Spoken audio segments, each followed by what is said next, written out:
कहानी की शुरुआत होती है एक ग्रुप एक्सप्लोरर की टीम से जो साउथ अटलांटिक ओशन के बीच में होते हैं। उस शिप पर डेविड नाम का एक वेदर ऑफिसर था जो मौसम का हाल बताता है। वो लोग एक ऐसे आइलैंड की तरफ जा रहे थे जो समंदर के बीचों बीच मौजूद था। सरकार ने डेविड को वहां इसलिए भेजा था ताकि वो उस आइलैंड के बदलते मौसम का ऑब्जर्वेशन कर सके। डेविड को लगभग 1 साल तक वहां रुकना था मौसम का डेटा कलेक्ट करने के लिए। पूरा साल मौसम का डेटा कलेक्ट करने के बाद फिर उसे वापस लौट आना था। डेविड को साल भर का खाना और जरूरत का सारा सामान दे दिया गया था। कई दिन के सफर के बाद आखिरकार वो आइलैंड तक पहुंच गए। वो लोग बोट की मदद से उस आइलैंड पर उतरे। ये आइलैंड पूरी तरह से वीरान था, जहां एक परिंदा भी दिखाई नहीं दे रहा था। उस आइलैंड पर एक लाइट हाउस और एक छोटा सा घर था जहां डेविड को रहना था, क्योंकि इससे पहले भी एक रॉबर्ट नाम का वेदर ऑफिसर यहाँ रहता था, लेकिन अब उसकी ड्यूटी का वक्त खत्म हो चुका था। उसने 1 साल तक अकेले उस आइलैंड पर रहकर मौसम का डेटा कलेक्ट किया। अब उसकी जगह डेविड यहाँ पूरा साल मौसम का डेटा कलेक्ट करने के लिए रहेगा और वो पुराना ऑफिसर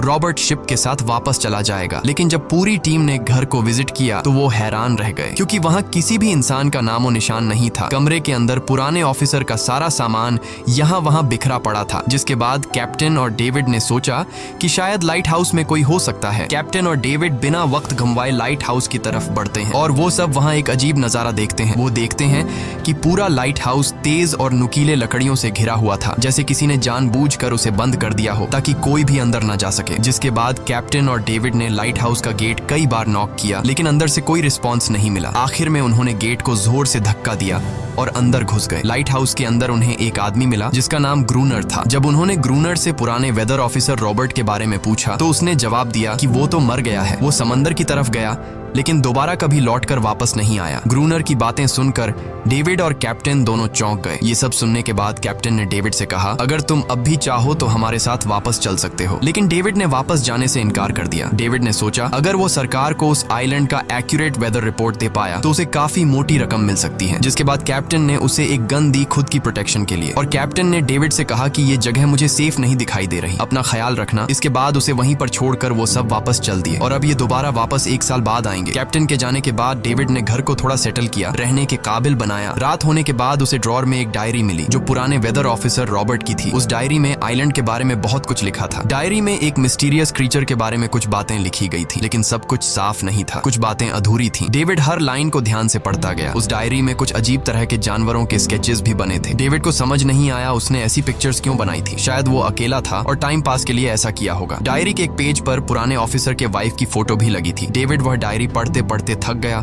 और धीरे धीरे उसकी आंख लग गई। अगली सुबह डेविड ने मौसम का डेटा कलेक्ट करना शुरू कर दिया, लेकिन समंदर के पास पहुंचते ही उसके कदम रुक गए। उसने देखा कि चट्टानों के बीच कुछ पत्थर अजीब तरीके से सजाए गए हैं और उनके बीच शेल्स रखे थे अजीब से पैटर्न में। डेविड ने सोचा शायद ये सब ग्रूनर ने किया है। वो ये सोचकर दोबारा अपने काम में लग गया। काम के दौरान जब उसने दूरबीन से लाइट हाउस की तरफ देखा तो उसे ग्रूनर के साथ एक और इंसान भी दिखाई दिया, लेकिन पलक झपकते ही वो गायब हो गया। डेविड ने दोबारा उसे देखने की कोशिश की, लेकिन फिर उसे लगा कि ये उसका वहम है। रात को डेविड अपने काम में बिजी था, तभी दरवाजे पर नॉक हुआ। उसे लगा कि शायद ये ग्रूनर है। डेविड ने उसका नाम पुकारा, लेकिन कोई जवाब नहीं मिला। हाथ में लैंप लेकर जैसे ही डेविड दरवाजे की तरफ बढ़ा तो उसके कानों में कुछ अजीब सी आवाजें गूंजने लगीं जो किसी इंसान की बिल्कुल भी नहीं थी। और फिर उसने देखा गेट के नीचे से किसी अजीबोगरीब क्रीचर का हाथ अंदर आने की कोशिश कर रहा है। वो इंसान का हाथ बिल्कुल भी नहीं था। ये देखकर डेविड के पांव तले जमीन ही खिसक गई। वो तुरंत बेसमेंट की तरफ भागा और वहां जाकर छुप गया। कुछ ही देर में वो मिस्टीरियस क्रीचर घर के अंदर घुस चुकी थी। वो छुप छुप कर डेविड को ढूंढ रही थी और डेविड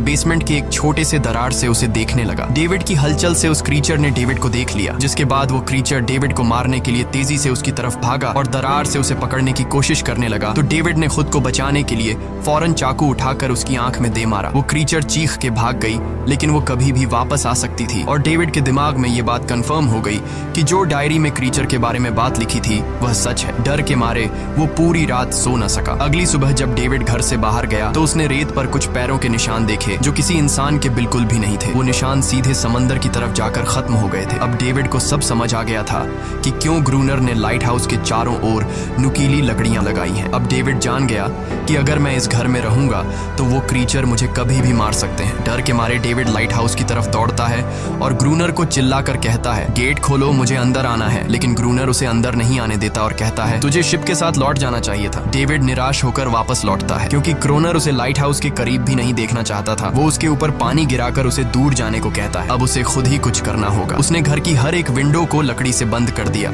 चारों तरफ नुकीली लकड़ियों से घेरा बनाया और गेट के बाहर पुराने कागज और किताबें रखी। फिर उन पर तेल छिड़क दिया ताकि अगर वो क्रीचर वापस आए तो उसे आग से डराकर भगाया जा सके। लेकिन एक बात थी जो डेविड अब तक नहीं जानता था और ये बात उसे आज रात पता चलने वाली थी। खुशकिस्मती से उसे घर के अंदर एक पुराना बॉक्स मिला। उस बॉक्स में एक गन थी और बहुत सारी बुलेट्स। ये देखकर उसे जिंदा रहने की थोड़ी सी उम्मीद मिली। जैसे जैसे सूरज ढलने लगा, डेविड के दिल में डर बढ़ने लगा। कुछ ही देर में चारों तरफ रात का अंधेरा छा गया। डेविड गन हाथ में लिए घर के एक कोने में चुपचाप बैठा था। उसकी दिल की धड़कनें तेज थीं। तभी एक अजीब आवाज सुनाई दी और जब डेविड ने खिड़की से छुपकर समंदर की तरफ देखा तो जैसे उसके पैरों के नीचे से जमीन ही खिसक गई। उसने देखा कि सिर्फ एक नहीं बल्कि पानी में से कई सारी वही अजीबोगरीब क्रीचर्स उसकी तरफ बढ़ रही हैं। कुछ ही देर में वो सब इकट्ठा होकर कमरे का गेट तोड़ने की कोशिश करने लगे। डेविड ने तुरंत गोलियां चलानी शुरू की, जिनमें से कुछ क्रीचर्स गिरकर मर गए। डेविड को लगा कि गोली की आवाज सुनने के बाद वो डरकर भाग जाएंगे, लेकिन अपने साथियों को मरता हुआ देखकर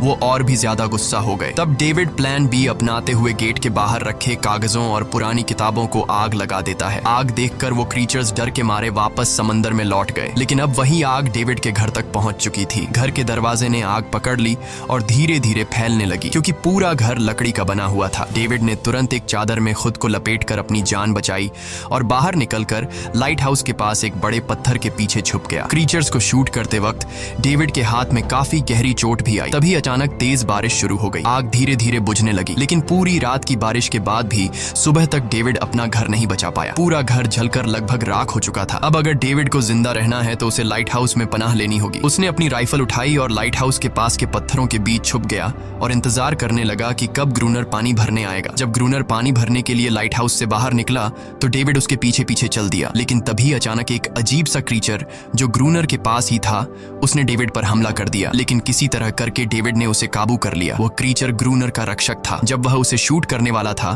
तो ग्रूनर ने तुरंत डेविड को रोका और कहा, रुक जाओ, ये मेरा पालतू है। डेविड ने गोली नहीं चलाई और मौके का फायदा उठाते हुए उसने ग्रूनर के साथ एक शर्त रखी, अगर इस क्रीचर को जिंदा रखना है तो मुझे लाइट हाउस में रहने दिया जाए, नहीं तो मैं इसे मार दूंगा। जिसके बाद ग्रूनर ने हाँ कर दी क्योंकि डेविड के पास ढेर सारा खाना और गन पाउडर था। शाम होने से पहले दोनों बचा हुआ खाना लेकर लाइट हाउस लौट आए और वो दोनों आराम से सो गए। अगली सुबह वो क्रीचर चुपचाप डेविड का हाथ चाट रहा था।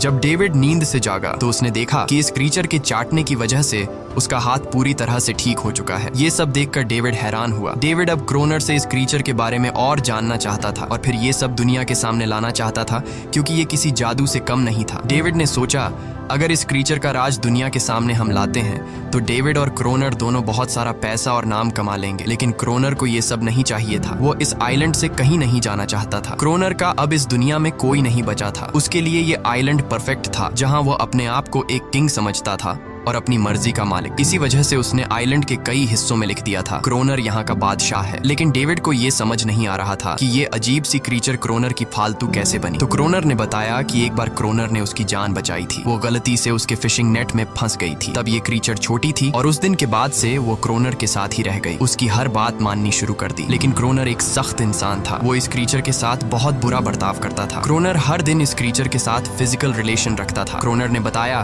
कि एक बार इस क्रीचर ने मुझ पर हमला भी किया था और उसके बदले में क्रोनर ने उसे ऐसी सजा दी कि उस सजा के बाद वो क्रीचर अपने आप को क्रोनर की गुलाम समझने लगी। और आप सब भी समझ गए होंगे कि हर रात वो क्रीचर समुद्र से बाहर क्यों आते हैं। वो सभी इसलिए आते हैं ताकि अपने साथी को क्रोनर से छुड़वाकर वापस ले जाए। लेकिन क्रोनर ऐसा नहीं होने देता। वो क्रीचर्स दिन के उजाले में अटैक नहीं कर सकते क्योंकि सूरज की रोशनी उनकी स्किन जला देती है। डेविड अब यहाँ और नहीं रहना चाहता था। वो किसी तरह से आइलैंड से अपनी जान छुड़ाना चाहता था। खैर, शाम होने लगी और क्रोनर ने उससे कहा, गन लेकर रेडी हो जाओ क्योंकि वो क्रीचर्स कभी भी हमला कर सकते हैं। वो लाइट हाउस की लाइट ऑन करने के लिए तैयार हो गए और कुछ ही देर में समुद्र से बड़ी संख्या में क्रीचर्स निकलकर बाहर आ गए। वो लाइट हाउस की तरफ बढ़ते जा रहे थे। क्रोनर उन पर लगातार फायर करता जा रहा था, लेकिन डेविड पूरी तरह से डर गया था। वो लाइट हाउस के अंदर की तरफ आने लगा। क्रोनर के बार बार कहने के बावजूद वो बस एक कोने में चुपचाप बैठा रहा और कुछ ही देर में डेविड बेहोश हो गया। क्रोनर पूरी रात अकेला इन क्रीचर्स से लड़ता रहा। अगली सुबह क्रोनर ने गुस्से में डेविड के मुंह पर पानी डालकर उसे उठाया और कहा, अगर तुम्हें जिंदा रहना है तो इनकी जान लेनी होगी, नहीं तो तुम्हें लाइट हाउस से निकाल निकाल दिया जाएगा और तुम्हें मेरी हर बात माननी होगी। रोजाना पानी भर कर लाना, लाइट हाउस के छोटे बड़े काम करना और रात को मेरे साथ गार्ड ड्यूटी भी करनी होगी। अब डेविड के पास दूसरा कोई ऑप्शन नहीं था, इसी वजह से ये सब करना उसकी मजबूरी बन गया। डेविड अब क्रोनर की हर बात मानने लगा, लेकिन एक चीज थी जो उसे बिल्कुल भी पसंद नहीं आई। वो ये थी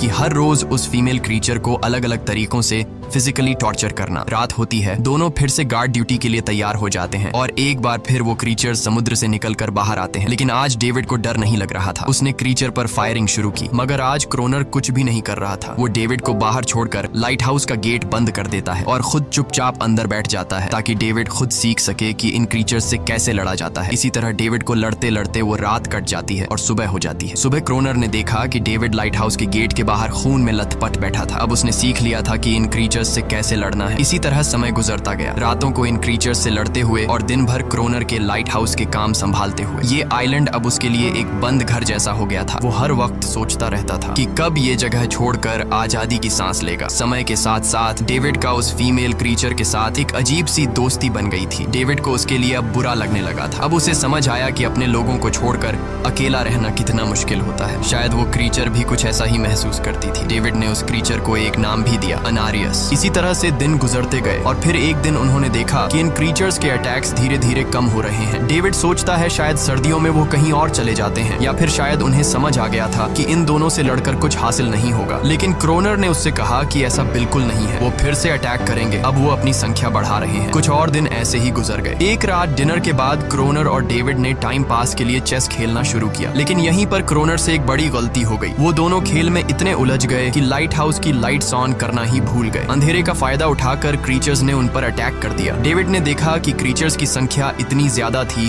कि दो लोग मिलकर भी ज्यादा देर तक नहीं लड़ सकते थे और इस बार उनके पास कोई प्लानिंग भी नहीं थी। गन्स की बुलेट्स भी ऑलमोस्ट खत्म हो चुकी थी। किसी तरह बचते बचाते वो लाइट हाउस के टॉप तक पहुंच गए, लेकिन इस बीच क्रोनर के पैर में गहरी चोट आ गई। वो क्रीचर्स आज उन पर भारी पड़ गए थे। दोनों को लगा कि आज उनकी मौत पक्की है, लेकिन खुशकिस्मती से सुबह हो गई। जैसे ही सूरज धीरे धीरे उभरता है, वो क्रीचर्स लाइट हाउस छोड़कर समुद्र में वापस चले जाते हैं। कड़कती धूप निकलने के बाद एनेरियस क्रोनर के जख्म को ठीक करने की कोशिश करती है, लेकिन अब तक डेविड को समझ आ चुका था कि वो इन क्रीचर्स के साथ ये लड़ाई जीत नहीं सकते। बुलेट्स भी अब खत्म होने के करीब हैं। उनके पास खाना भी इतना नहीं है कि वो ज्यादा देर तक चल सके। लकीली अगले दिन जब डेविड लाइट हाउस के बाहर इधर उधर घूम रहा था तो उसने समुद्र में एक जहाज देखा। वो जल्दी से अंदर से फ्लेयर गन लाया और जहाज को सिग्नल देने गया, लेकिन क्रोनर ने उसे रोक दिया क्योंकि वो नहीं चाहता था कि डेविड यहाँ से जाए। उसी वक्त अनारियस ने क्रोनर पर हमला कर दिया। वो डेविड को क्रोनर से बचाना चाहती थी। क्रोनर किसी को भी ये आइलैंड छोड़ने नहीं देना चाहता था। ये आइलैंड उसकी अपनी दुनिया थी जहाँ वो एक किंग की तरह रहता था। वो डेविड को भी जाने नहीं देना चाहता था। इतने समय से अकेला रहने के बाद अब उसके पास कोई था जिससे वो बात कर सकता था, और अगर डेविड उस शिप में वापस चला गया तो वो वहां जाकर सबको एनेरियस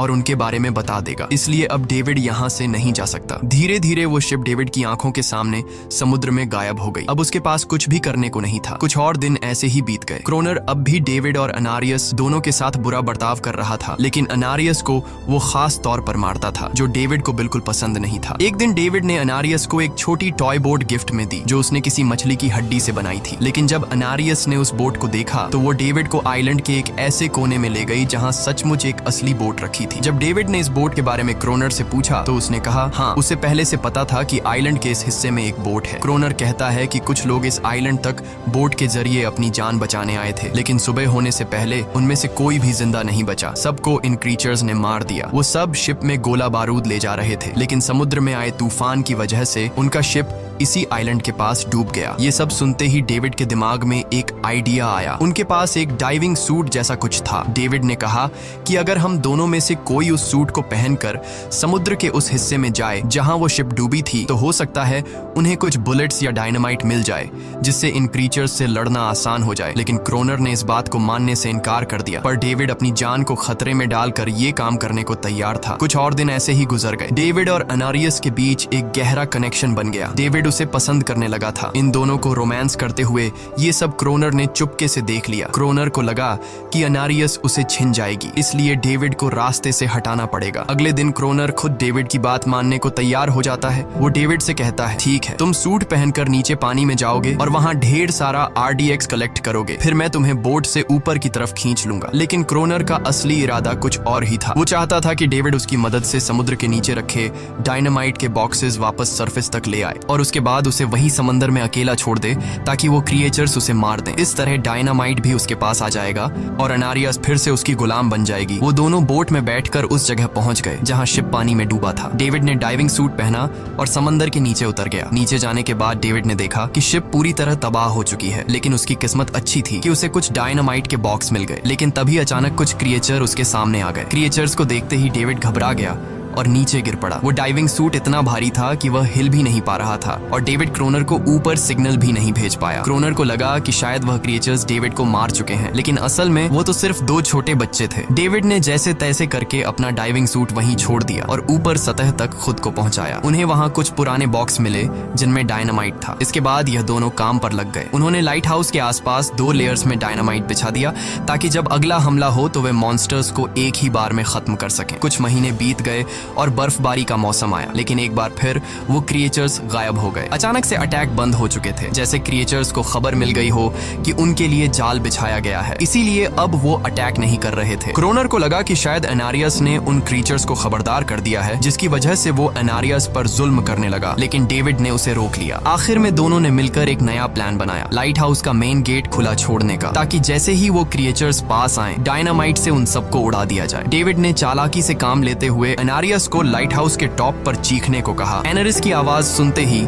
सभी क्रिएचर्स गुस्से से भड़क उठे। क्रिएचर्स ने जब देखा कि लाइट हाउस का मेन गेट खुला हुआ है तो उन्हें लगा कि यह अच्छा मौका है अनारियस को छुड़ाने का, लेकिन असल में यह उनके लिए एक चाल थी। कुछ ही देर में वह क्रिएचर समंदर से बाहर निकलने लगे। वे सीधे मेन गेट की तरफ बढ़े और अंदर घुसते ही डेविड पर हमला कर दिया। डेविड भी हिम्मत दिखाता है और क्रिएचर से जान छुड़ा लेता है। जैसे ही वे सभी क्रिएचर लाइट हाउस के पास पहुंच जाते हैं तो क्रोनर डायनामाइट का लीवर दबा देता है, लेकिन ब्लास्ट नहीं होता। असल में डेविड ने उसका कनेक्शन खोल दिया था और क्रोनर उसे दोबारा लगाना भूल गया था। डेविड तुरंत ऊपर भागता है और डायनामाइट का वायर जोड़ना शुरू करता है। तब तक वो क्रिएचर्स लाइट हाउस पर चढ़ने की कोशिश कर रहे होते हैं, जिन्हें सिर्फ अकेला क्रोनर रोकता है। जैसे ही कनेक्शन पूरा होता है डेविड पहला लेयर उड़ा देता है, जिससे कई क्रिएचर्स ब्लास्ट में खत्म हो जाते हैं, लेकिन अभी भी काफी मॉन्स्टर्स लाइट हाउस पर हमला करने के लिए तैयार होते हैं। इस वजह से क्रोनर दूसरा लेयर भी ब्लास्ट कर देता है। दोनों उस जोरदार धमाके में बेहोश हो जाते हैं। अगली सुबह जब दोनों होश में आए तो उन्होंने देखा कि अनारियस वहां नहीं थी। ब्लास्ट में चारों तरफ मरे हुए क्रिएचर्स पड़े थे। क्रोनर उन सबको मार रहा था जो जख्मी हालत में जिंदा बचे थे। तभी डेविड की नजर उनमें से एक के गले में लटके एक नेकलेस पर पड़ी। उस क्रिएचर को तड़पता हुआ देखकर डेविड को उस पर तरस आ जाता है और उसे अपनी गलती का एहसास हो जाता है। जिन क्रिएचर्स को वह अब तक खूंखार समझते आए थे वो भी इंसानों की तरह थे, सिर्फ बोल नहीं सकते थे। लेकिन क्रोनर के लिए यह सब बेकार बातें थी। उस दिन के बाद वह क्रिएचर्स फिर कभी अटैक नहीं कर पाए, लेकिन हर दिन समंदर के किनारे से रोने की आवाजें आती थी। डेविड को अब तक नहीं पता था कि उन्होंने कितना बड़ा नुकसान कर दिया था, कितनी फैमिली टूट गई, कितने बच्चों ने अपने लोग खो दिए सिर्फ एक गलतफहमी की वजह से। अगले दिन डेविड ने समंदर में उन क्रिएचर्स के कुछ छोटे छोटे बच्चों को देखा, वो सब जिन्होंने अपने परिवार खो दिए थे। डेविड ने पत्थरों का एक गोल सर्कल बनाया और उसके बीच में वह छोटी टॉय बोट रख दी ताकि एनरिस उसे देखकर वापस लौट आए। डेविड ने कई घंटे इंतजार किया, लेकिन एनरिस कभी वापस नहीं आई। सुबह नींद से जागने के बाद डेविड ने देखा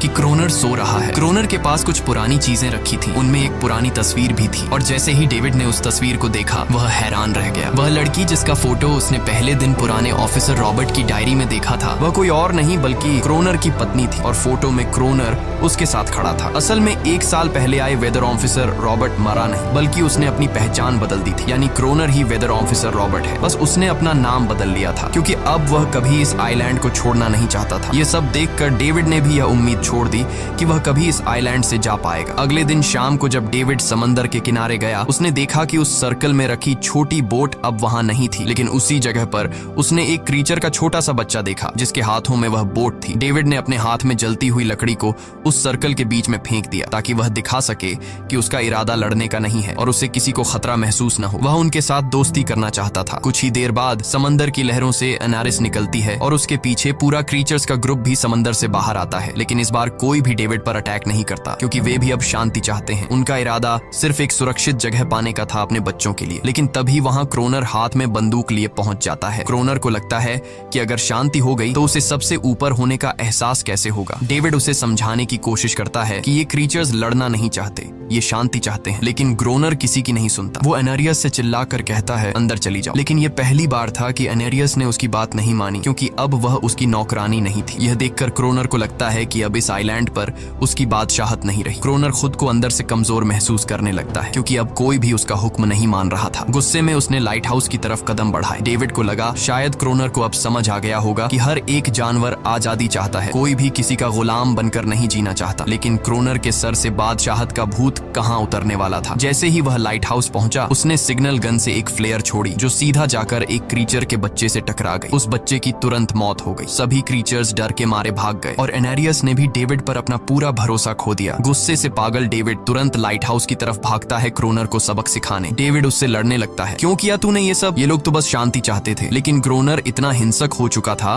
कि उसने डेविड को मारने का फैसला कर लिया। वह हाथ में लोहे का रॉड लेकर जैसे ही डेविड पर वार करने जा रहा था, डेविड ने उसे उसके असली नाम से पुकारा और कहा, रुक जाओ रॉबर्ट, तुम खूनी नहीं हो। ये सुनकर क्रोनर एकदम रुक गया। असल में रॉबर्ट ऐसा इंसान कभी था ही नहीं। इस आइलैंड पर आने के बाद अकेले रहने की वजह से उसकी मेंटल हेल्थ बिगड़ चुकी थी। अकेलापन, अपनी पत्नी की मौत और गहरा डिप्रेशन, इन सब ने उसे ऐसा बना दिया था। वह असल में कोई किलर नहीं था, वह एक अच्छा इंसान था। क्रोनर को एहसास हुआ कि ये क्रीचर्स कभी लड़ना नहीं चाहते थे, वे बस शांति चाहते थे। क्रोनर ने उन्हें सिर्फ इसलिए मारा ताकि वह खुद को पावरफुल दिखा सके। और अब क्रोनर को अपनी गलती का एहसास हो चुका था, इसीलिए उसने खुद को उन क्रीचर्स के सामने सरेंडर कर दिया और कुछ ही पलों में उन्होंने उसे मार दिया। डेविड लाइट हाउस के अंदर खुद को लॉक कर लेता है। समय ऐसे ही बीतता चला जाता है और 1 साल बाद आइलैंड पर एक गवर्नमेंट अफसर आता है, साथ में एक नया वेदर ऑफिसर भी होता है। अब नए गवर्नमेंट अफसर ने इस आइलैंड पर वेदर मॉनिटर की ड्यूटी करनी थी। जब कैप्टन पिछले अफसर के बारे में डेविड से पूछता है तो डेविड भी वही बात करता है कि वह पानी की तरफ गया था लेकिन कभी वापस नहीं आया। और वेदर ऑफिसर को भी लगता है कि डेविड ही क्रोनर है। डेविड ने भी उनकी इस गलतफहमी को ठीक नहीं किया। वह चुपचाप बालकनी पर गया और खड़ा हो गया बिना कुछ कहे, क्योंकि अब वह भी इस आइलैंड को छोड़ना नहीं चाहता था, बिल्कुल क्रोनर की तरह। इसी दौरान एनेरिस भी अपने परिवार के साथ खुश थी। अब उन्हें किसी क्रोनर जैसे आदमी का डर नहीं था। अब वे आइलैंड पर भी और समंदर में भी आजादी से जी सकते थे। इसी के साथ कहानी खत्म हो जाती है। अगर वीडियो आपको अच्छी लगी हो तो हमारे चैनल को जरूर सब्सक्राइब कीजिए।